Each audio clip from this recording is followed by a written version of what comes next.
Kapag nagsisimula ka sa negosyo, huwag na huwag kang magbibilang ng effort sa simula dahil malamang sa malamang madi-discourage ka. Sabi nga sa quote, the beginning is always the hardest. Baka mag-quit ka bago dumating ang una mong breakthrough.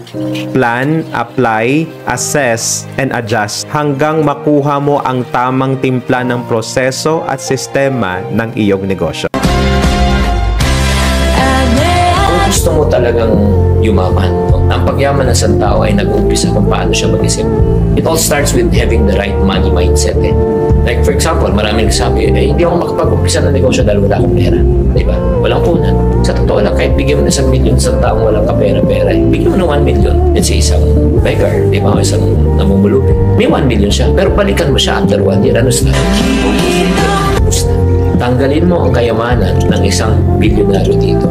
Sila Henry C., Lucian, Manny Villar, Manny Pang. Tanggalin mo lahat ng kayamanan nila, tanggalin mo lahat ng negosyo nila, balikan mo sila after 1 year, ano estado nila ulit. Mayaman pa rin sila. Exactly. Kasi marunong sila gumawa ng pera, mag-isip, right mindset.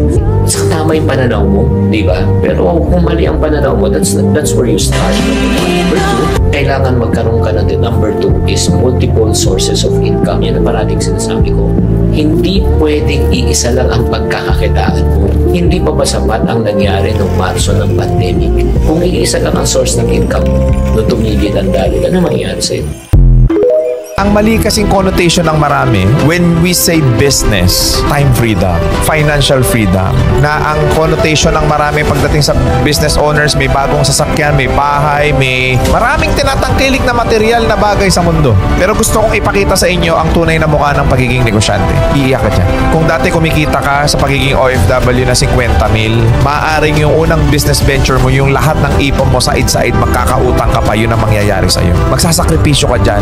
But at the end of the day, after 2 years, after 3 years, or maybe less than that, masasabi mo sa sarili mo na kasama ko yung anak ko, na hindi ko man maibigay lahat ng material na bagay sa buhay sa kanya, sa mundong ibabaw, mas mahalaga yon.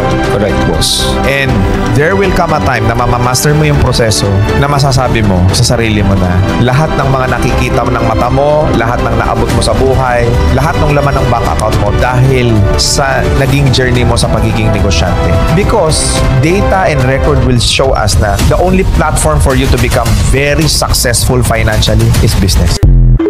Mas ma-appreciate mo ang tagumpay kung tunay na pinaghirapan mo siya. Kahit ano pa ang ituro ng iba, wala talagang shortcut sa success. Kailangan mo talagang pagdaanan ang tamang proseso. Kaya huwag mainip, i-enjoy ang bawat experience at tuloy na mag-improve at huwag susuko.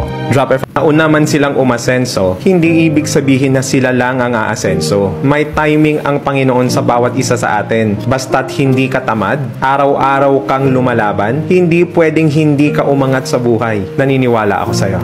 Di sa lahat ng oras mananalo ka sa negosyo. Ayoko man sabihin, pero mas marami magiging failure mo sa simula kaysa sa panalo. Pero tuloy-tuloy ka lang. Basta willing matuto at may coachable ka na attitude, hindi pwedeng hindi ka manalo sa laro ng negosyo. Keep going.